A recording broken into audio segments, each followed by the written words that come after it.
Assalamualaikum warahmatullahi wabarakatuh. Salam sehat selalu bagi Anda yang menyaksikan video ini.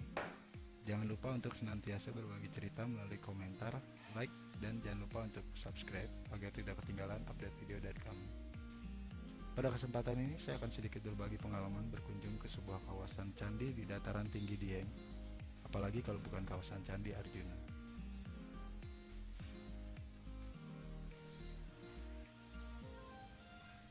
Di mana Candi Arjuna adalah sebagai candi utamanya.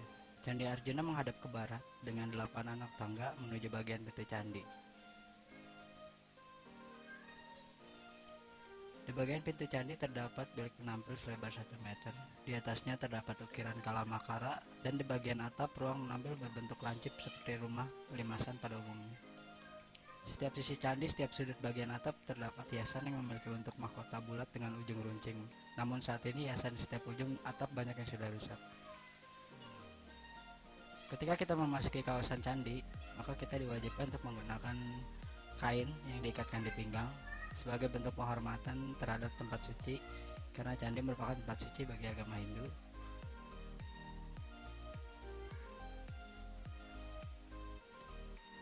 Sekedar informasi, tiket masuk ke dalam kawasan candi ini juga nggak terlalu mahal ya, cuma Rp15.000 kita sudah bisa masuk ke dalam. Di sekitar candi juga terdapat banyak taman-taman bunga yang indah sekali dengan warna-warni bunganya, juga pemandangan sekitar yang sangat plok lah untuk kita melepas lelah dan lain sebagainya. Di kawasan paling timur Candi Arjuna terdapat Candi Sembrada. Candi ini telah ditemukan sejak zaman penjajahan Belanda. Pada saat ditemukan pertama kali, kondisi dinding candi dalam keadaan rusak, bahkan atapnya tidak ada lagi. Upaya restorasi untuk menyelamatkan Candi Sembrada pun telah dimulai oleh pemerintah kolonial Belanda dan diteruskan oleh pemerintah Indonesia. Saat ini Candi Sembrada telah selesai dipugar dan keindahan arsitekturnya dapat dinikmati pengunjung. Candi ini juga memiliki keunikan. Keunikan candi ini tampak pada denahnya yang berbentuk segi 8, satu-satunya di kawasan dataran tinggi Dieng. Yang berikutnya adalah Candi Sri Kandi. Kondisi candi ini sudah tidak lagi utuh karena atapnya telah runtuh, sehingga bentuk aslinya pada zaman dulu tidak diketahui. Di komplek percandian ini, Candi Sri Kandi adalah satu-satunya memiliki relief Trimurti. Meski bagian pahatannya sudah rusak termakan usia, tetapi relief Trimurti tersebut masih dapat dilihat secara jelas. Tampak di sebelah Candi Arjuna adalah Candi Semarang, yang merupakan pelengkap daripada Candi Arjuna.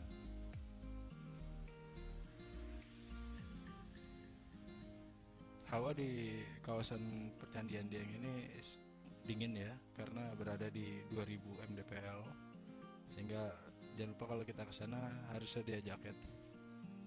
Melihat lokasi bangunan yang berada di tempat tinggi, para ahli menduga bahwa fungsi candi-candi di Dieng adalah sebagai tempat pemujaan terhadap Trimurti, 3 dewa utama dalam agama Hindu, yaitu Dewa Brahma sang pencipta, Dewa Wisnu sang pemelihara, dan Dewa Siwa sang penghancur. Namun asal-usul dan pendiri candi ini tidak diketahui secara pasti.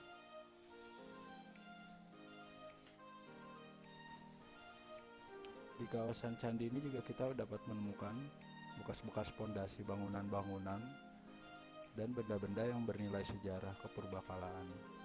Salah satu di antaranya yang ditemukan belakang Candi Puntadewa ini adalah periuk bundar berkaki. Adapun struktur bangunan candi-candi di sini adalah sebagian besar berupa batu-batuan andesit ya. Ada juga batu-batuan lainnya. Namun bagian dalam candi yang berupa arca saat ini sudah tidak diketemukan lagi ya di sini, karena arca-arcanya sudah dipindahkan ke museum, jadi kita tidak menemukan lagi. Meskipun sudah tidak ada arca, namun di bagian dalam candi ini terdapat ruang untuk menaruh sesaji atau yang biasa disebut dengan yoni. Yoni tersebut berbentuk segi 4 dengan bentuk mirip seperti meja ya. Kalau di bagian atasnya itu jadi agak keluar gitu. Nah, di bagian atas setiap candi juga ada lubang segi 4 ya. Lubang itu fungsinya untuk menampung air dari atap candi. Jadi kalau air itu penuh, maka air itu akan mengalir ke bawah ke bagian lingga, yang kemudian akan dialirkan ke bagian luar candi. Ada sebuah fenomena yang hanya terjadi di kawasan Candi Arjuna, yaitu fenomena bunga es yang banyak diburu oleh para wisatawan. Namun untuk melihat fenomena bunga es itu tentu kita harus datang pagi ya, lebih pagi ya, atau mungkin sekitar subuh lah ya. Jadi kita bisa melihat bunga-bunga dan daun-daun itu masih tertutup oleh bunga es. Namun karena kemarin saya bangunnya kesiangan, jadi nggak sempat untuk menikmati fenomena bunga es tersebut. Padahal sayang ya, kalau bisa kita abadikan sehingga bisa menjadi menambah pengetahuan kita bersama. Sampai di sini dulu perjumpaan kita dan perjalanan kita di kawasan Candi Arjuna. Semoga bisa menambah pengetahuan untuk kita semua, bisa menjadi referensi bagi kamu atau Anda semua yang ingin ke sana atau yang sudah pernah ke sana. Semoga bisa menambah pengetahuan. Tentunya kita sangat mengucapkan terima kasih kepada lingkungan di sekitaran candi ya, yang terus menjaga cagar budaya ini sehingga bisa dinikmati oleh anak cucu kita. Karena sejak mulai tahun 2010 Komplek Candi Arjuna sudah mulai digunakan untuk pengembangan wisata yang dikemas oleh Dinas Pariwisata Banjarnegara dan Pok Darwis atau kelompok sadar wisata. Brand ini dinamakan Dieng Culture Festival